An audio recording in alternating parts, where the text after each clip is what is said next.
እስራኤል ኢትዮጵያ ባህሪ ግባዩ ዝበለት ኮይና ኣብቲ በመንገዲ አምባሳደር ዝሃበቶ መግለጺ ነዝኩውን ምግባር በሰላማዊ መንገዲ ከምትሕግዝ ወንገሊጻላ ኤርትራ መልሲ ሃበትን ባይቶ ወከልት ህዝብ ኢትዮጵያ ሎሚ ኣብዘካየዱ መበል 22 ስሩዕ አኺቡ ዕድመ ስልጣን ግዚያው ምሕዳር ትግራይ ንተወሳኺ 2 ዓመት ዘናውሕ መማሓየሻ አዋጅ አጽዲቁሎም ሽግራት ትግራይ ክፈትሕ ዝኽእል ውዕል ፕሪቶሪያ ተግባራውን ምግባር ግን ዝተባሃለ የለን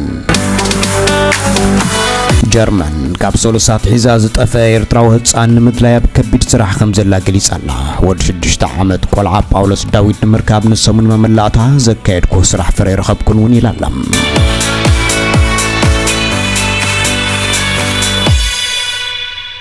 ሰላም አበር ሕቁን ቀረባን ብምዃን መስጀ ስትሪዮ ዘለኹም ዝኸበርኩም ተኸታተልትና ዓበይት ነጥብታት ናይ ዝዕለት ዘምስዕቡ ቀርብዮም ባይቶ ወከልት ህዝብ ኢትዮጵያ ሎሚ ኣብዘካየዱ መበል 22 ስሩዕ አኺቡ ዕድመ ስልጣን ግዚያው ምሕዳር ትግራይ ንተወሳኺ 2 ዓመት ዘናውሕ መማሓየሻ አዋጅ አጽዲቁሎም እቲ አዋጅ ክሳብ ሕጂ ኣብ ግብሪ ዝነበረ አዋጅ ቁጽሪ 359 ዝባር 1995 ዝትክም ምዃኑን አዋጅ ቁጽሪ 373 ዝባር 2017 በአብዝሓ ድምጺ ክልተ ተቃውሞ ሓሊፉ ከም ዘሎ ተገሊጹሎም እቲ አዋጅ ግዚያው ምሕዳር ንኽልተ ዕድመ ክሳብ 1 ዓመት ከናውሕ ዝፈቅድ ኮይኑ ነቲ ኣብ ቀረባ እዋን ዝወደቐ ግዚያዊ ምሕዳር ትግራይ ንተወሳኺ ዓመት ኣብ ስራሕ ክጸንሕ እውን ሕጋውነት ክህብ እዩ እቲ ኣቐዲሙ ዝወፀ አዋጅ መንግስቲ ፌደራል ሰላምን ጸጥታን ክሕሉ ተዘኪሉ ገሰ ሰብኣዊ መሰላት ምዘጋጥምን መንግስቲ ክልል ክፈትሖ ምዘይክእል ወይ እውን ሕገ መንግስታዊ ስርዓት ኣብ ሓደጋ ምዝወድቕ ጣልቃ ከኣቱ ከም ዝኽእል ዝገልጽ ኮይኑ ብተወሳኺ ንቤት ምኽርን ክልልን ላዕለዋይ ፈጻሚ ኣካልን ብምድስካል ንፌደራል መንግስቲ ተሓታቲ ዝኾነ ግዚያዊ ምሕዳር ንምቋም ዘኽእል አዋጅ ምዃኑ እውን ይተሓቢሩ ይኹን እምበር እቲ አዋጅ ግዚያዊ ምሕዳር ናይ 2 ዓመት ናይ ምሕዳር ግዜ ጥራይ ዝድንግግ ኮይኑ ኣድላይ ኮይኑ እንተተረኺቡ ን6 አዋርሕ ክናውሕ ይኽእል ዝብል ዓንቀጽ እውን ተኻቲቱሉ ከም ዘሎ ይተሓቢሩ ምስ ምምሕያሽ አዋጅ ተተሓሒዙ ኣብ ዝተዋሃበ መብርሂ ዝናይ ግዜ ገደብ ምስ እዋናዊ ኩንነት ዘይቃዶ ምዃኑን ኣዝዮም ዝተሓላለኹ ጸጥታውን ፖለቲካዊ ጸገማት ንምፍታሕ ተዓጻጻፍነት ከም ዘድሊ ዝሕበር ዘሎ ኮይኑ ኣብ ትግራይ ከም ኣብነት ብምጥቃስ ድሕሪ 2 ዓመት ስልጣን እውን ተኾነ ብምርጫ ወግዓዊ ክልላዊ መንግስቲ ንምቋም ኩነታት ኣይተፈጥረን ክብል እውን ሓቢሩሎም ህዝቢ ተፈናቂሉ ኣብ ግዚያዊ ዕቆቢታት ውሽጢ ዓድን ሱዳንን ዝበዝሕ ድማ ካብ ትግራይ ወፂኡ ናብ ከተማታት ኢትዮጵያን ጎረቤት ሃገራትን ኣብ ዝኸደሉ ዘሎ ግዜ ቋማዊ ክልላዊ መንግስቲ ምምራጽ ኣሸጋሪ ምዃኑ ዝምጉቱ ተንተንቲ ውዕል ፕሪቶሪያ ተግባራዊ ምግባር ክቅድም እውን ይሓትሎም እቲ ሎም ዝቀረበ እማመና አፈ ጉባኤ ባይቶ ፌደሬሽን ግዚያዊ ምሕዳራት ዕድመ ስልጣን ናይ ምንዋሕ ስልጣን ዝህብ ኮይኑ ትውሳነ ባይቶ ኣብ ስሩዕ አኺቡ ከቕርብን ከጽድቕን ከም ዘለዎ ደንጊግሎም እቲ ቤት ምኽሪ ነቲ ዕድመ ስልጣን ንምንዋሕ ዝተወሰነ ውሳነ ተነጺጉ ምርጫ ብዝተነግረሉ ዕለት ጀሚሩ ኣብ ውሽጢ 4 ኣዋርሒ ይካየድ ወግዓዊ ምሕዳር ዞባዊ መንግስቲ ድማ ይቆውም ዝብል ኮይኑ ኣብቲ ዝነበረ አዋጅ ብዙሕ ዝፍለ ከም ዘይኮነ ይተሓቢሩ ግዚያዊ ምሕዳራት ብዝምልከት ውሳነታት ባይቶ ፌደሬሽን አፈ ጉባኤ ባይቶን ግዚያዊ ምሕዳርን ቆላሕታ ክገብረሎም ዝግባእ ጉዳይ ዘመልክቱ ክኾኑ ከለዉ እዚኦም ነቲ ምትእታው መንግስቲ ፌደራል ዘስዓበ ኩነታት ብቀዋምነት ንምእጋድን ሕገ መንግስታዊ ስርዓት ምጥንኻርን ዘድልዩ ስጉምታት ንምውሳድ ዝሕግዙ እዮም ክብል እውን ኣብቲ አዋጅ ሰፊሩሎም እዚ ምምሕያሽ ኣብ ቀረባ እዋን ብቀዳማይ ሚኒስትር አብይ አሕመድ ንኣባላት ባይቶ ኣብ ዝሃብ መብርሂ ግዚያዊ ምሕዳር ክልል ትግራይ ንተወሳኺ ዓመት ክናዋሕ ምዃኑ ድሕሪ ምግላጹ ዝመጽእ ዘሎ ኮይኑ ኣብ ኣመራርሓ ለውጢ ክህሉ ይኽእል ምባሉ ይዝከር እዩ ስልጣን ናይቲ ግዚያዊ ምሕዳር ምንዋሕ ሕጋዊ ጽገና ከም ዘድሊ ዝገለጸ ንሱ ቅድሚ ዝኾነ ለውጢ ምግባር ግን ተወሳኺ ገምጋም ከም ዘድሊ ገሊጹ ምንባሩ ይፍለጥ እዩ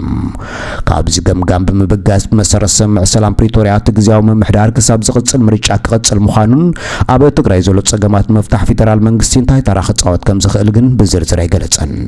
ብኢሜይል መራሒ ምርጹ ክብል ንስምዕ ፕሪቶሪያ ዝጥሕስ ውሳነ ዝወሰደ አብይ አሕመድ ኣብቲ ውዕል ፕሪቶሪያ ሕገ መንግስቲ ናብ ቦት ይመለስ ዝብል ዓንቀጽ ተግባራዊ ከይከውን ይሰርሕ ከም ዘሎን ትግራይ ምዕራብ ትግራይ ዝተመዛበለ ህዝብን ካብ ቁጽጽር ወጻኢ ክኸውን ነዊሕ ርሕቀት ይጓዓዝ ከም ዘሎ ተገሊጹ ዘሎ እስራኤል ኢትዮጵያ ባህሪ ግባእ ዝበለት ኮይና ኣብቲ በመንገዲ አምባሳደር ዝሃበቶ መግለጺ ነዝኩውን ምግባር በሰላማዊ መንገዲ ከም ትሕግዙን ገሊጻላ ኤርትራ ንዝምልከት ክሳብ ሕጂ ዝኾነ ይኹን መብርሂ ሃበትን ኢትዮጵያ ኣብ ደገ ባሕሪ ንምርካብ ትኽተሎ ዘላ ኣካይዳን ሕቶን ጉቡእን ዝድገፍን ምዃኑ እስራኤል በመንገዲ አምባሳደር ኣብ ኢትዮጵያ ዝገለጸት አምባሳደር ዶክተር አብርሃም ንጉሴ ነዚ ገለጸ ምስ ማዕከናት ዜና ኢትዮጵያ ዘካየዱ መግለጺ ኮይኑ ሕቶ ባሕሪ ኢትዮጵያ ኣብ ትሕቲ ዝኾነ ግዜ ሕጋዊ ውሳነ ክወሃቦ ሃገሩ ከም ትሰርሐሉን ገሊጾሎም ኣምባሳደር እስራኤል ኣብ ኢትዮጵያ አብርሃም ንጉሰ ልዑል ብዝሒ ህዝቢ ዘለዋ ኢትዮጵያ ኣብ ደገ ባሕሪ ብምውናን ኣብ ዞባኑ ዘሎ ጸጥታዊ ኩነታት ናይ ጸጥታ ንጥፈታት ንምቁፅጻርን ኢኮኖሚያዊ ዕብየት ንምቕጻል ከም ዝሕግዝ ብምሕባር ኣብ ዝሕጂ እዋን ኢትዮጵያ ኣብ ደገ ባሕሪ ንምርካብ ተኸተሎ ዘላ ሰላማውን ዲፕሎማስያውን ኣካይዳ ግቡእ ከም ዝኾነ እስራኤል ከም እትድግፎ ዝገለጸ ኮይኑ በዚ መሰረት ኣብ ዝሓለፈ ወርሒ መጋቢት ሰበስልጣን እስራኤልን ኢትዮጵያን ተራኺቦም ከም ዝተዘራረቡን ዝርርቦም ኣብ ምድምሳስ ሽብር አልሸባብን ሕትን ማእከል ዝገበረ ምዃኑ ብምግላጽ ንሕቶ ባሕሪ ኢትዮጵያ ደገፉ ገሊጾሎም ድሌት ኣብ ደገ ባሕሪ ኢትዮጵያ ቀንዲ መፍትሒ ጸገማት ውሽጢ ኢትዮጵያ ክኸውን ይኽእል ብምባል እስራኤል ከም እትኣምን ዝገለጸት ኣምባሳደር ነዚ ሕቶ ናይ ባሕሪ ሃገራት ዓለም ኩለን ብትኽክል ከም ዝሪኦ ዘለዎ እምነት ብምግላጽ ልዑል ብዝሒ ህዝቢ ዘለዎ ሃገር ኣብ ደገ ባሕሪ ሲና ክትነብር ኣይግባእን ሕጋዊ እውን ኣይኮነን ክብል እዩ ገሊጹ ሕቶ ኣብ ደገ ባሕሪ ኢትዮጵያ ሎሚ ዝያዳ እንዳዓበየ ዝመጸሉ ምኽንያት ብዝሒ ህዝቢ ዝበለ ኮይኑ እቶም ኣምባሳደር እናዓበየ ዝመጽእ ዘሎ ኢኮኖሚያዊ ምትእንጋድ ኣድላይ ከም ዝኾነ ብምግላጽ ዝሕጂ ኣብ ስልጣን ዘሎ መንግስቲ ዘልዕሎም ዘሎ ሕቶታት እስራኤል ብምድጋፍ ብሰላማዊ መንገዲ ካልኦት ሃገራት ኣጋር ንምግባር እውን ሃገሩ ከም ትሰርሕ ገሊጹ ዘሎ እዚ ጉዳይ ዘይርዳእ መንግስቲ ይኹን ሃገር ስለዘየለ ብሰላማውን ዲፕሎማስያውን መንገዲ መፍትሒ ዝረከብ ጉዳይ ከም ዝኾነ ዝገለጸ ንሱ ብሰላማውን ሕጋውን መንገዲ ምስየናይ መንግስቲ ከም ዝሰርሕ ገለጸ ክውን ክኸውን ምዃኑ ገሊጹ ዘሎ ፈረንሳ ጉዳይ ሕቶ ቀይሕ ባሕርን ኢትዮጵያ ኣገዳሲ ዛዕባ ምዃኑ ከም እትኣምን ኣብ 2018 ኣትሒዛ ነዚ ዝውዕል ምንቅስቓስ ከተካይድ ከም ጸንሐትን ባጀት ሰሊዓ ኢትዮጵያ ኣካል ቀይሕ ባሕርን ምግባር ክትሰርሕ ከም ዝኸረመ ዝፍለጥ ኮይኑ ሓይሊ ባሕሪ ሩስያ ብወገኑ ንሓይሊ ባሕሪ ኢትዮጵያ ዝውዕል ስልጣናን ባጀትን ከም ዘካየደውን ይዝከር እዩ ነዚ ጉዳይ ቀይሕ ባሕሪ ስክፍታ ዝሓደረን ሃገራት ጅቡትን ኤርትራን ብተደጋጋሚ ሕቶን መብርህን ካብ መንግስቲ ኢትዮጵያ ክሓተ ከም ዝጸንሐ ዝፍለጥ ኮይኑ መንግስቲ ኢትዮጵያ ኣብቲ ሚኒስትር ወጻኢ ጉዳይ ጅቡቲ ዝሃቦ መልሲ ኢትዮጵያ ተሓቶ ባሕሪ ጅቡቲ ከም ዘይኮነን ኣቀዲሙ ዝተኻየደ ስምዕ መሰረት ዝገበረ ሕቶ ተቐርብ ከም ዘላ ዝገለጸ ኮይኑ እቲ ጉዳይ ቀጥታ ንኤርትራ ዝምልከት ምዃኑ ብዘይቀጥታዊ መንገዲ ክገልጽ ጸኒሑ ንዝተኸቲላ ኤርትራ ንኣህጉራዊ ማሕበረሰብ ዓለም ኣንጻር ኢትዮጵያ ደው ክብል ክትሓትት ከም ጸንሐትን ኢትዮጵያ ላዕላውነት ጎረባብቲ ሃገራት ከተኽበር ጻጥ ክግበረላ እውን ክድፍኣሉ ከም ጸንሐት ይዝከር እዩ ጉዳይ ኣብ ደገ ባሕሪ ኢኮኖሚያዊ ዕብየትን ተረባሕነትን ህዝቢ ኢትዮጵያ ንምጥንኻር መፍትሒ ክግበረሉ ከም ዝግባእ ዝገለጸ ኣምባሳደር እስራኤል ኣብ ኢትዮጵያ እውን ሃገሩ ኣብ ጎኒ ኢትዮጵያ ሕቶ ባሕራን ከም ዘላ ይፈለጥ እውን ኢሉሎም ሰመዚ ጀርመን ካፕሶልታት ሒዞም ኣብ ከተማ ዋይልበርግ ሄሰ ዝጠፍአ ካብ ኤርትራውያን ስድራ ቤት ዝተወልደ ወዲ 6 ዓመት ቆልዓ ጳውሎስ ዳዊት ንምርካብ ንሶም መመላእታ ድልያ ክካይዱ ቀኒዮም ኣለዉ ወሃቢ ቃል ፖሊስ ዝከኣሎም ይገብሩ ከም ዘሎ ብምግላጽ ሙሉእ ለይቲ ሓዊሶም ምድላይ ይቕጽሉ ከም ዘለውን ክሳብ ሕጂ ግን ዝኾነ ይኹን ኣንፈት ክረኽቡ ከም ዘይከኣል ገሊጹ ጳውሎስ ዳዊት ኦቲስቲክ ስፔክትሩም ዘለዎ ኮይኑ ካብ ቤት ትምህርቲ ወፂኡ ከም ዝኸደ ዝግለጽ ዘሎ ኣብ ዝቐረበ እዋን ቆልዓ ኣብ ዕሙር ጎደና ደው ኢሉ ዘርኢ ቪድዮ ተረኺቡ ኣብ ማሕበራዊ መራኸቢታት ተዘርጊሑ ከም ዝነበረ ዝፍለጥ ኮይኑ ኣብቲ ቪድዮ ሓደ ዝሓልፍ ዝነበረ መራሒ መኪና ንድሕነት ቆልዓ ክብል መንገዲ ክመርሖ ከም ዝረአ ዘሙኒክ ኣይ ዝተባሃለ መርበብ ሓበሬታውን ገሊጹ